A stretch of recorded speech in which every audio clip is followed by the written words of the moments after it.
Upcoming ప్రోమోలో ఆనంద సమీర పెట్టిన మెసేజ్ని చూస్తూ ఉంటుంది. ఆ మెసేజ్లో సమీర, దర్శన్, నేను సమీరాని నీకు దూరంగా ఉండటం నా వల్ల కావటం లేదు. ఇంకా నిన్ను వదిలి నేను ఒక్క క్షణం కూడా ఉండలేను అని మెసేజ్ పెడుతుంది. ఆ మెసేజ్ని చూసిన ఆనందభైరవి ఇంకా ఈ శూర్పణఖ నా కొడుకుని వదలలేదు అన్నమాట అని తన మనసులో అనుకుంటూ ఉంటుంది. మరోవైపు సమీర, దర్శన్ నిన్ను కలవాలని నాకు కూడా ఉంది, కానీ ఇప్పుడు నాకు కలిసే అవకాశం లేదు అని దర్శన్కి మళ్ళీ మెసేజ్ పెడుతుంది.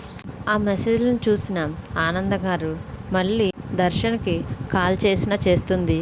ఎందుకైనా మంచిది స్విచ్ ఆఫ్ చేయడం మంచిదని ఫోన్ని స్విచ్ ఆఫ్ చేస్తుంది. స్విచ్ ఆఫ్ చేసి దర్శన్ దగ్గరికి వెళ్తుంది. దర్శన్ మెట్లపై కూర్చొని పాటలు వింటూ ఉంటాడు. అప్పుడు ఆనంద దర్శన్ దగ్గరికి వెళ్ళి, ఏంటి నాన్న ఎప్పుడు కూడా ప్రేమ పాటలు వినటమేనా ప్రేమ చూపించేది ఏమైనా ఉందా అని దర్శన్ని అడుగుతుంది.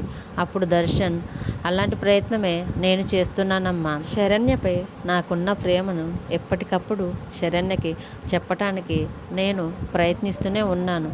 కానీ చెప్పాలని ప్రయత్నించిన ప్రతిసారి ఏదో ఒక ఆటంకం వస్తూనే ఉంది అమ్మా అని ఆనందతో చెప్తూ ఉంటాడు. అప్పుడు ఆనంద, ఇప్పుడు చెప్పు నాన్న, ఇప్పుడు వెళ్ళి చెప్పు అని దర్శన్తో అంటూ ఉంటుంది. అప్పుడు దర్శన్, సరే అమ్మ, ఇప్పుడే వెళ్ళి శరణ్యకు నా ప్రేమను చెబుతాను అని ఆనంద దగ్గర నుంచి బయలుదేరుతాడు.